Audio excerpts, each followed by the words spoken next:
顾爸母吃饱哩。大家好，我是台大医院老年医学部的詹鼎正医师。老人家的饮食最重要的叫做营养均衡。那如果要做到营养均衡的时候，其实应该是各大类的食物都应该要摄取。那所谓各大类当然就是有主食啦，那也有所谓的鱼肉蛋豆奶啦，然后有蔬菜水果啦，然后甚至油啊等等，这些都一定要有摄取。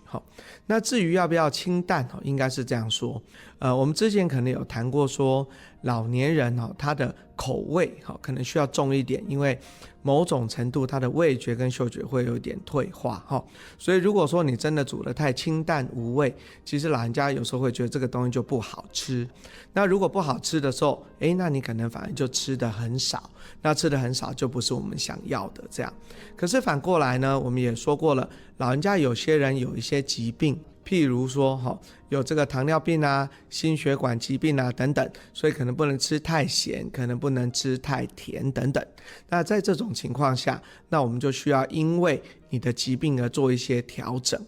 可是我们就不是说每个老人家都永远要吃的比较清淡，也不是说什么东西都一定要忌口。那大致上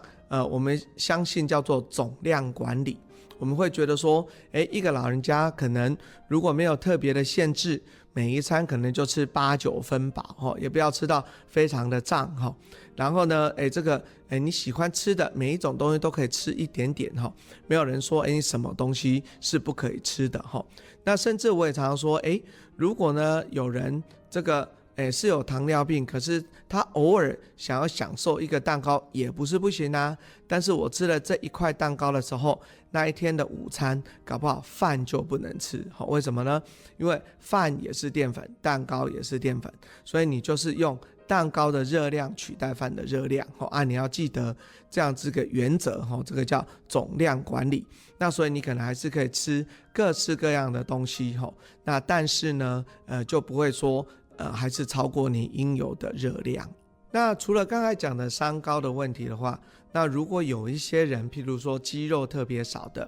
那我们也有提到说他可能要特别加强蛋白质的摄取，那再配合运动。还有呢，我们也提过说其实有些人牙口比较不好，那这时候要动的倒不是说这个内容养生，而是这个食物本身的质地要做一些调整。譬如说他可能就不能用很多烤的啦、炸的啦，比较硬的就不能吃，他可能要一些焖的、煮的，那甚至不能用这个硬的肉，可能要用绞肉，那或者是说鱼啊，这个鱼肉比较细比较好吞啊等等，或者用蒸蛋等等，就是让蛋白质还是有，可是又可以配合它的牙口的情况，那这些都可以让食物变得很好吃，那可是营养都还是有到位。如果一个老人家真的是很健康的老人家，那应该是以前吃什么我现在就切什么，就不需要做任何的一些改变。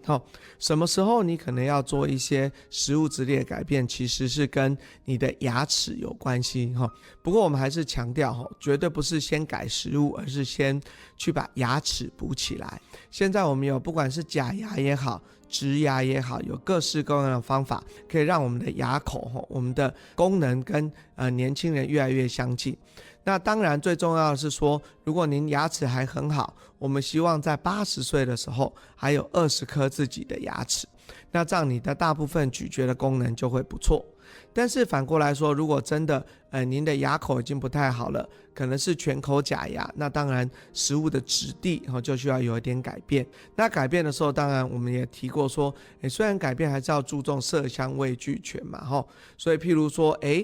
这个我本来是吃饭的，我可能用稀饭，那这个就会比较软一点点。那稀饭里面呢，我可能还是可以放肉，那这个肉的话煮得烂一点，它其实就会入口即化这样子，但是我就不一定把它弄得这个烂烂的丑丑的很难看，那这样就会减少食欲。那所以呢重点应该是说，不管怎么去改变那个质地，那我们还是希望这个食物都是色香味俱全，看起来很好吃。那除了所谓食物上的调整之外，我们也很建议啦，因为假设呢这个老人家2个或者是独居的老人1个人在家里要准备食物其实是很辛苦的所以呢我们会建议说现在很多县市政府都有办所谓的共餐就是出去大家一起吃饭。那除了说你可以吃到比较多的